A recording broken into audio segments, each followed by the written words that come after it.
નમસ્કાર મિત્રો, Chanakya postal એકેડમીના digital platform પર હું આપ સર્વે મિત્રોનું હાર્દિક સ્વાગત કરું છું. મિત્રો, આજે ડિપાર્ટમેન્ટલ એક્ઝામના સૌથી મોસ્ટ ઇમ્પોર્ટન્ટ ટોપિક, સૌથી ઇમ્પોર્ટન્ટ જેને કહેવાય ને કે જેમાંથી ક્વેશ્ચન આવતું જ હોય, 2020 મેચ રમીને છક્કો ના વાગે એવું ના બને, એમ પોસ્ટલ ડિપાર્ટમેન્ટલનું પેપર હોય અને ફ્રેન્કિંગ મશીનનો ક્વેશ્ચન ના હોય એવું બને નહીં. લગભગ અત્યાર સુધી 100થી પણ વધુ ક્વેશ્ચન આમાંથી પૂછાઈ ચૂક્યા છે. સીધા વન લાઇનર પણ હશે અને સેન્ટેન્સ મુજબ જીપીએસસી લેવલના પણ હોય છે કે આ ઉપરનામાંથી કયું વાક્ય સાચું છે. તો આનું જરા ધ્યાનથી આપણે અભ્યાસ કરીશું. Clause number 11, franking machine. તો ફ્રેન્કિંગ મશીન એ પહેલાં તો સ્ટેમ્પિંગ મશીન છે. આ ઘણીવાર પૂછેલું ક્વેશ્ચન. ફ્રેન્કિંગ મશીન એ સ્ટેમ્પિંગ મશીન છે જેની અંદર માન્ય કરેલી ડાય એટલે છાપ એ વ્યક્તિગત ટપાલો અને સરકારી ટપાલો પર પોસ્ટેજ ફી ની ચૂકવણી તરીકે છાપવામાં આવે છે. બરાબર, વ્યક્તિગત હોય, કોઈ પેઢી હોય કે સરકારી ટપાલ હોય, એના પર તમે ફ્રેન્કિંગ છાપનો ઉપયોગ કરી શકો છો. બીજું, જેટલી છાપ હોય ને એનું ફ્રેન્કિંગ મશીનના ઓનરને 3% કમિશન મળે છે.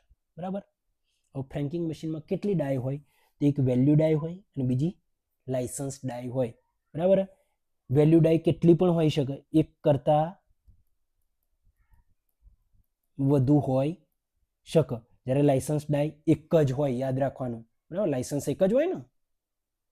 બીજું, ફ્રેન્કિંગ મશીનના બે પ્રકાર છે: ઇલેક્ટ્રોનિક ફ્રેન્કિંગ મશીન EFM અને રિમોટલી મેનેજ ફ્રેન્કિંગ મશીન જેને કહીશું RMFM. હવે ઇલેક્ટ્રોનિક ફ્રેન્કિંગ મશીનની છાપ લાલ કલરમાં હોય છે. તેમાં બે ડાય હોય. કઈ? વેલ્યુ ડાય અને લાયસન્સ ડાય. જોડે એક ઓપ્શનલ ડાય હોય અને સ્લોગન ડાય, મીન્સ કેટલાક વાક્યો છાપવામાં આવે ધંધાના પ્રચાર માટેના, એ પણ હોય છે બિઝનેસના. બીજું, ઇલેક્ટ્રોનિક ફ્રેન્કિંગ મશીનની અંદર જે પૈસાની ક્રેડિટ કરવામાં આવે છે મેન્યુઅલી ક્રેડિટ થતી હોય છે. કેવી? મેન્યુઅલ ક્રેડિટ થઈ છે. જ્યારે આની સરખામણી આપણે રિમોટલી મેનેજ ફ્રેન્કિંગ મશીન સાથે કરીશું તો એની છાપ વાદળી કલરમાં થતી હોય છે, RMFની. બીજું, છાપ એક અથવા બે સિંગલ ડીડી બારકોડમાં થતી હોય છે અને તેમાં ક્રેડિટ કઈ રીતે થાય? ઓટોમેટિક. EFM મેન્યુઅલ, જ્યારે RMFM ઓટોમેટિક મેડિકલ થતી હોય છે. હવે આની અંદર લાયસન્સ વ્યક્તિગત કે પેઢી માટે હોય અને સરકારી માટે પણ લાયસન્સ હોય છે. જો ફ્રેન્કિંગ મશીનનું લાયસન્સ વ્યક્તિગત પ્રાઇવેટ વ્યક્તિ માટે લેવાનું હોય તો શું કરવાનું? તો પહેલાં તો ફ્રેન્કિંગ મશીનનું લાયસન્સ કેટલા વર્ષ સુધી માન્ય હોય છે? 5 વર્ષ સુધી માન્ય હોય છે. અને એની રિન્યુઅલ ફી કેટલી છે? 375 રૂપિયા. બરાબર છે. હવે ફ્રેન્કિંગ મશીનનું તમારે લાયસન્સ લેવું હોય તો ડિવિઝનલ હેડ SP સાહેબને અરજી કરવી પડે. પરંતુ એના પહેલાં આપણે જાણી લઈએ કે ફ્રેન્કિંગ મશીનનું લાયસન્સ 5 વર્ષની મુદત હોય, ધારો કે 31/12 પૂરું થઈ રહ્યું છે, તો એના માટેની રિન્યુઅલની અરજી ક્યારે કરવાની? તો છેલ્લામાં છેલ્લી 30/11, મતલબ લાયસન્સ પૂરું થવાના વર્ષના 11મા મહિનાની છેલ્લી તારીખ સુધી તમારે અરજી કરી દેવી પડે. અને જો એના પછી અરજી કરો છો તો રિન્યુ પેટે 100 રૂપિયા લેટ ફી લેવામાં આવશે. બરાબર છે. 5 વર્ષ એની મુદત હોય, પરંતુ 4 વર્ષના 11 મહિના થઈ ગયા ને તમારે, એના પહેલા રિન્યુઅલ અરજી કરી દેવાની. જો ના કર્યા તો 100 રૂપિયા લેટ ફી આપવાની રહેશે. આ ટોપિકના દરેક પોઈન્ટ પર તમારે ક્વેશ્ચન પૂછેલું છે. બરાબર. બીજું, આ ઉપયોગમાં લેવા માટે શું છે? તો કે લાયસન્સ ફરજિયાત છે. બરાબર છે. અને ફ્રેન્કિંગ મશીનનું લાયસન્સ વ્યક્તિગત માટે કોની દ્વારા લેવાનું? તો ડીલર દ્વારા પોસ્ટલ ડિવિઝનના હેડને અરજી કરવી પડે. તમારે એપ્લિકેશન કોને કરવાના? SP સાઈડને. ડિવિઝનલ હેડ એવું પણ શબ્દ હશે. તો તમારે અરજી વ્યક્તિગત માટે ડિવિઝનલ હેડ સાહેબને કરવાની રહેશે. બીજું, એ હેડ સાહેબ તમને જે 2 ઓફિસોમાં પોસ્ટ કરવા માટે કહેતા હોય ને, ફ્રેન્ક કરેલા આર્ટિકલ હંમેશા 2 પોસ્ટ ઓફિસમાં તમે એને રજૂ કરી શકો મોકલવા માટે. કેટલી? 2 ઓફિસો. લાયસન્સમાં SPO દ્વારા જે દર્શાવવામાં આવે ત્યાં. બીજું, ફ્રેન્ક કરેલા આર્ટિકલ લાવ્યા સીધા મૂકી દેવાના એવું ના હોય મિત્રો. એ આર્ટિકલ લાવ્યા છીએ તો એને વ્યવસ્થિત બંડલમાં મૂલ્ય પ્રમાણે, એટલે કેમ કેટલા પર 10ની છાપ મારેલી છે તો 10 વાળા, 5 વાળા એવું બંડલમાં ગોઠવી અને વિન્ડો ડિલિવરી ટિકિટ સાથે કાઉન્ટર પર જમા કરવાના. હવે વિન્ડો ડિલિવરી ટિકિટ એટલે શું? કે જે વ્યક્તિને લાયસન્સ આપેલું છે ફ્રેન્કિંગનું, કે પેઢીના એના પ્રતિનિધિએ જ્યારે કાઉન્ટર પર આર્ટિકલ લઈને જાય ને ત્યારે રજૂ કરવા માટેનું એક ઓળખ કાર્ડ, જેને કહીશું આપણે વિન્ડો ડિલિવરી ટિકિટ. ઘણીવાર પૂછેલો ક્વેશ્ચન છે. બરાબર છે. હવે જો મશીનના ફ્રેન્ક કરેલા આર્ટિકલ હંમેશા ક્યાં જમા કરાવવાના? પોસ્ટ ઓફિસના કાઉન્ટર પર જ જમા કરાવવાના. પરંતુ જો તમે એ આર્ટિકલ ટપાલ પેટીમાં નાખી દીધા તો શું કરવાના? લેશે? હા, પોસ્ટ ઓફિસ તો લેશે, પરંતુ એ આર્ટિકલને ચૂકવણી કર્યા વગરના આર્ટિકલ કેવા કહેશે ને? અનપેઇડ. ઘણીવાર પૂછાયેલો ક્વેશ્ચન. અનપેઇડ ગણવામાં આવશે. પોસ્ટ ઓફિસ સ્વીકાર તો કરશે, નહીં કરે એવું નહીં, પણ એના ચૂકવણી કર્યા વગરના આર્ટિકલ એટલે કે અનપેઇડ તરીકે ગણવામાં આવશે. અને જો રજિસ્ટર આર્ટિકલ પર પાછલી તારીખની છાપ હશે ને, અનરજિસ્ટર આર્ટિકલ પર, તો એને સ્વીકારવામાં આવશે નહીં. બરાબર? પાછલી તારીખની છાપ હોય અનરજિસ્ટર આર્ટિકલ પર તો છાપ સ્વીકારવામાં આવશે નહીં. એ જ દિવસના છે ક્લિયર કરતો હોય આપણે લેટર બોક્સ પીઉન, અને જો એ જ દિવસની છાપ મારેલા હોય તેનો સ્વીકાર કરી લઈશું, પણ એને કેવા ગણીશું આપણે? અનપેઇડ, અને એનો સ્વીકાર કરવામાં આવશે. હવે ફ્રેન્કિંગ મશીન પર છાપ મારતા હોય તો ક્યાં મારવાની આર્ટિકલમાં? તો right top corner on the addressee side. Means franking મશીનની છાપ સરનામા બાજુએ જમણી બાજુના ખૂણામાં ઉપરની તરફ, right top corner on the address side, ત્યાં જ તમારે છાપ લગાવવાની હોય ફ્રેન્કિંગની. તમારી જોડે ઘણીવાર આવતા હશે તો તમે જોતા હશો. બરાબર છે? હવે મેં હમણાં આગળ બોલ્યું તો એવું તમારે કે આર્ટિકલ ઉપર વેલ્યુ ડાઈ એક કરતાં વધારે હોઈ શકે. વેલ્યુ ડાઈ કેવી હોય? એક કરતાં વધારે. પરંતુ લાયસન્સ ડાઈ કેટલી હોય? એક આર્ટિકલ પર એક જ. ખાસ યાદ રાખજો, લાયસન્સ ડાઈ એક જ હોય. બરાબર? બરાબર છે ને મિત્રો? વેલ્યુ ડાઈ એક કરતાં વધારે હોય, લાયસન્સ ડાઈ એક કરતાં વધારે હોય ના, એક જ હોય લાયસન્સ ડાઈ. બરાબર? પ્રધાનમંત્રી એક એટલે એક, મિનિસ્ટરો કેટલા પણ હોઈ શકે. બરાબર છે? આવું યાદ રાખવાનું જનરલી, આપણે યાદ રાખવા માટે મિત્રો. બીજું, ફ્રેન્કિંગ મશીન બગડ્યું તો એને શું કરીશું? તો જે જગ્યાએ ફ્રેન્કિંગ મશીનના કુશળ ડિલીગર કારીગરો હોય ને, ત્યાં પોસ્ટ વિભાગનો એના માટે એક એલર્ટ કર્મચારીઓ, ફાળવેલા કર્મચારીની હાજરીમાં મશીન રિપેર કરવામાં આવે. કુશળ કારીગર હોય તો.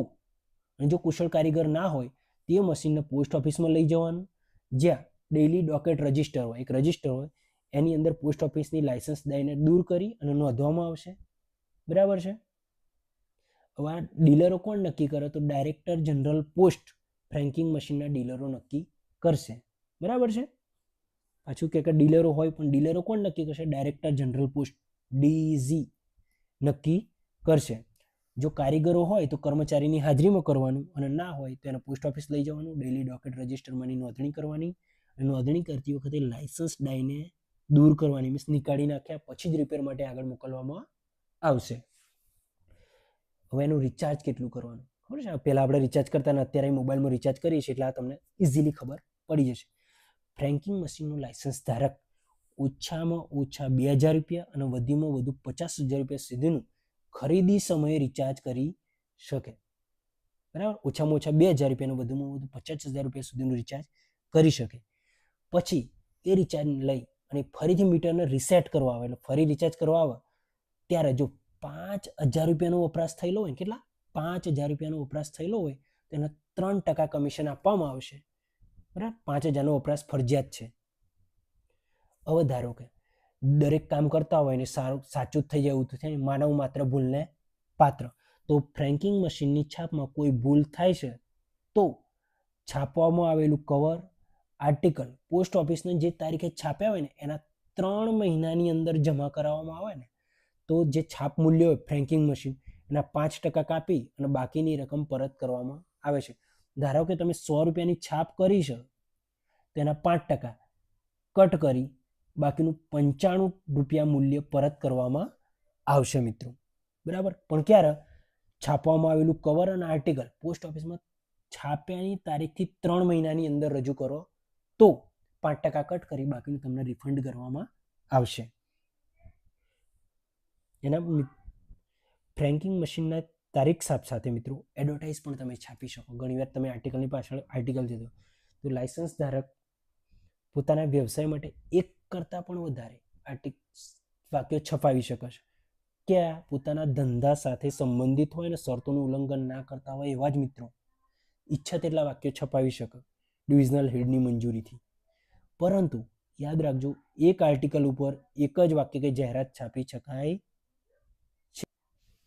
ફ્રેન્કિંગ મશીનમાં 2 મીટર હોય મિત્રો, એસેન્ડિંગ મીટર અને ડિસેન્ડિંગ મીટર. મતલબ ગુજરાતીમાં કહું તો આરોહી અને અવરોહી, ચડતા ક્રમમાં અને ઉતરતા ક્રમમાં 2 મીટર હોય. ફ્રેન્કિંગ મશીનમાં કેટલા મીટર હોય? 2 મીટર, એસેન્ડિંગ અને ડિસેન્ડિંગ.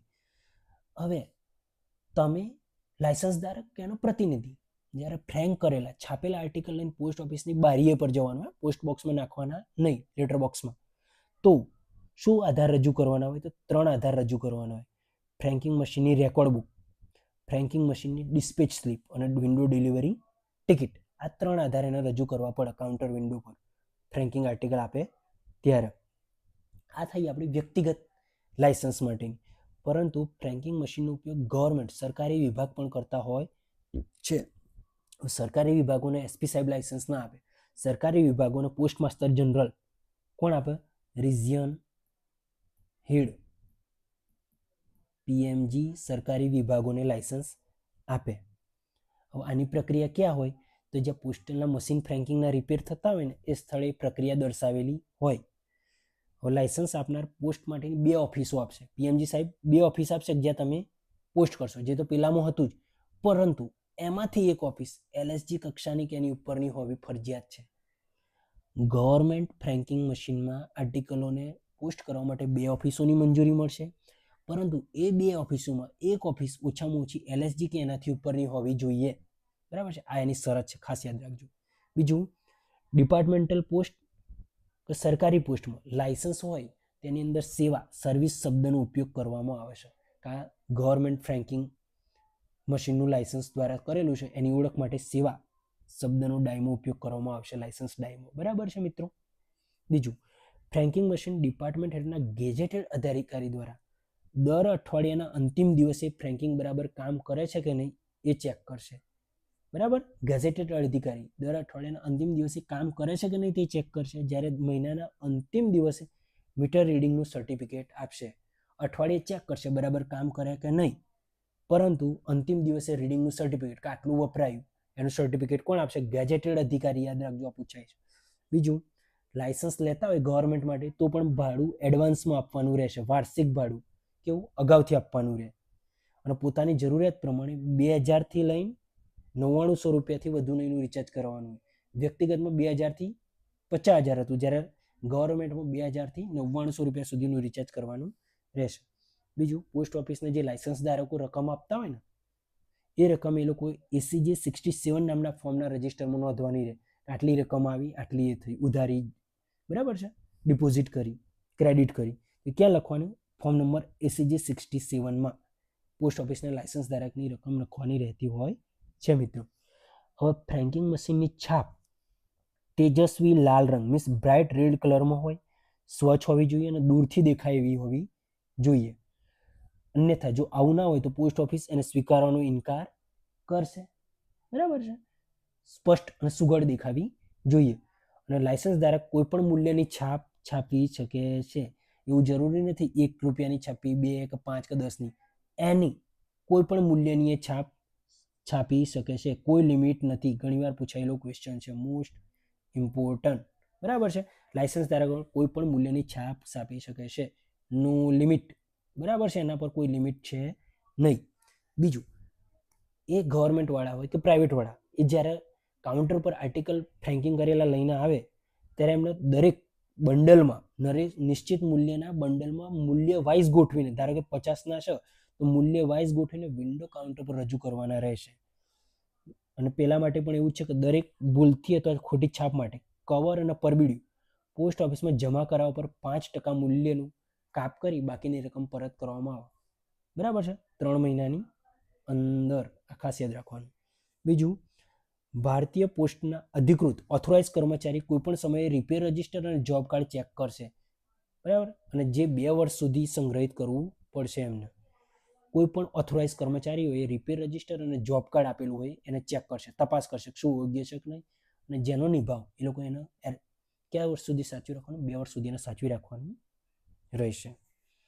એના પછી મિત્રો હાલ ડિજિટલ ફ્રેન્કિંગ મશીન આવી ગયા છે કે જેને આપણે મોસ્ટલી વપરાતા હોય છે અને કહે છે remotely manage franking system, RMFS full form પૂછાતું હોય છે, યાદ રાખો મિત્રો. તો ઇન્ડિયા પોસ્ટની અંદર 16/8/2010ના રોજથી એને લોન્ચ કરવામાં આવ્યું હતું, જ્યારે 1/7/2013થી વ્યક્તિગત ઉપયોગકર્તા પાસેથી ડિજી ફ્રેન્ક પ્લસ મશીન દ્વારા છપાયેલા આર્ટિકલ સ્વીકારવાની શરૂઆત થઈ છે. ડિજી ફ્રેન્ક પ્લસ કહેવામાં આવે, જેની શરૂઆત થઈ હતી. જેમાં લાલ રંગ દ્વારા છાપેલા આર્ટિકલ સ્વીકાર કરવામાં આવતા નથી. ડિજિટલમાં લાલ રંગ હોય તો સ્વીકાર કરવામાં આવતા નથી, પરંતુ કેવા સ્વીકાર કરવામાં આવે તો નવી ટેકનોલોજી દ્વારા નિર્મિત 2D બારકોડની છાપ કે જેમાં માનવનો હસ્તક્ષેપ ના હોય, માનવની કોઈ પણ છેડછાડ હોય ના હોય એવા આર્ટિકલ સ્વીકાર કરવામાં આવે છે. યાદ રાખજો, લાલ કલરના રિમોટલી મેનેજમાં સ્વીકારાતા નથી. એમાં 2D બારકોડ હોય છે અને કોઈ પણ પ્રકારની છેડછાડ કરેલા ના હોય એવા જ આર્ટિકલ કાઉન્ટર પર સ્વીકારવામાં આવશે. હવે ફ્યુચર્સ, એની કેટલીક લાક્ષણિકતાઓ છે મિત્રો. ફ્યુચર્સને કહીશું લાક્ષણિકતાઓ. તો ફ્યુચર્સ કેટલા છે? તો કેટલાક નક્કી કરેલા મોડલ ડાયરેક્ટર પોસ્ટ દ્વારા દર્શાવેલા મોડલનો જ ઉપયોગ કરવામાં, ડાયરેક્ટર જનરલ પોસ્ટ જે મોડલ દર્શાવેલા મંજૂર કરેલા હોય એનો જ તમે ઉપયોગ કરી શકો છો. અને એક ચોક્કસ ઓળખ નંબર હોય. ફ્રેન્કિંગ મશીનનો એક ચોક્કસ ઓળખ નંબર હોય, ધારો કે X1 2 3 4 5 અને 6, જેમાં X એ મશીન મેન્યુફેક્ચરરની ઓળખ છે, બરાબર. OEM ઓરિજિનલ ઇક્વિપમેન્ટ મેન્યુફેક્ચરરની ઓળખ જે X તરીકે દર્શાવેલી હોય. જેમાં કેટલાક ડિજિટલ ફ્રેન્કિંગ મશીનના ઉત્પાદનકર્તાઓમાં જોઈએ તો F ફ્રેન્કો ટાઈપ પોસ્ટલિયા છે, એક નિયો પોસ્ટ છે અને એક પિટની બાઉસ ડિજિટલ ફ્રેન્કિંગ મશીનના ઉત્પાદન કરતા તો FNP છે. બીજું 6 આંકડાવાળો મશીનનો ઓળખ નંબર હોય છે. કેટલા આંકડાનો હોય છે? 6 આંકડાવાળો, બરાબર છે, 6 આંકડાનો હોય છે. બીજું, જે તમે ડિજિટલ મશીન છે એટલે એનું મૂલ્ય જે છાપવામાં આવે એને પોસ્ટલ સિક્યુરિટી ડિવાઇસ દ્વારા સુરક્ષિત કરવામાં આવશે. PSD એ મૂલ્યને પોસ્ટલ સિક્યુરિટી ડિવાઇસ દ્વારા સુરક્ષિત કરવામાં આવશે. બીજું, આ મશીનને ક્યારેય ખોલવામાં નથી આવતું, બરાબર છે. ફ્રેન્કિંગ મશીન પર કોઈ પણ પ્રકારનો મિકેનિકલ સીલ હોતો નથી, બરાબર છે. હવે મશીનના સીલ નથી હોતો, કંઈ પણ નથી તો ક્રેડિટ કેવી રીતે કરવું, બરાબર છે. તો મશીનનો SBIની કોઈ પણ બ્રાન્ચમાં નેટ બેન્કિંગ, ચેક, ડ્રાફ્ટ દ્વારા ક્રેડિટ કરી શકાય છે. નેટ બેન્કિંગ, ચેક કે ડ્રાફ્ટ દ્વારા ક્રેડિટ કરી શકાય છે. અને જે ભારતીય પોસ્ટનું સર્વર હોય એના પર ક્રેડિટ આપોઆપ લેવાઈ જશે, ઓટોમેટિક, બરાબર છે, લેવાઈ જશે. બીજું, દરેક મેન્યુફેક્ચરર પાસે પોતાનું રિમોટલી મેનેજ ફ્રેન્કિંગ સર્વર હોવું જોઈએ કે જેના દ્વારા જ ફ્રેન્કિંગ મશીનને શું થશે? ઇન્સ્ટોલ કરવામાં આવશે. પોતાનું સર્વર હોવું જોઈએ. દરેક મશીનને રિમોટલી મેન્યુફેક્ચરિંગ ફ્રેન્કિંગના સર્વર સાથે 30 દિવસમાં એકવાર ડાયલ કરવું પડે. ભલે જરૂર હોય કે ના હોય, વાપરો કે ના વાપરો, પણ 30 દિવસમાં એકવાર ડાયલ કરવાનું, કનેક્ટ કરવાનું, નહીં તો મશીન કામ કરવાનું બંધ કરશે અને પછી સર્વર ડાયલ કરશો ત્યારે જ ચાલુ થશે, બરાબર છે. ફ્રેન્કની છાપ કેવી હોય RMFSની? તો વાદળી કલરમાં હોય. આર્ટિકલનો પ્રકાર, પિનકોડ, ઓથેન્ટિકેશન કોડ, છાપની તારીખ, મિલનો આઇટમ નંબર, લાયસન્સનો આઈડેન્ટિફાયર નંબર, છાપનું મૂલ્ય અને 2D બારકોડ દર્શાવશે. ફ્રેન્કની છાપ વાદળી કલરમાં તો હશે, પણ શું હશે અંદર? આર્ટિકલનો પ્રકાર હશે, પિનકોડ હશે, ઓથેન્ટિકેશન કોડ હશે, છાપની તારીખ હશે, મેલનો આઇટમ નંબર હશે, લાયસન્સનો આઈડેન્ટિફાયર નંબર હશે અને છાપનું મૂલ્ય અને 2D બારકોડ હશે. 2D બારકોડને ફ્રેન્કની યોગ્યતા દર્શાવવા માટે સ્કેન કરવામાં પણ આવશે મિત્રો, બરાબર છે. આ હતું આપણું ફ્રેન્કિંગ મશીન, જે બહુ જ ઇમ્પોર્ટન્ટ ટોપિક છે મિત્રો. જય હિન્દ.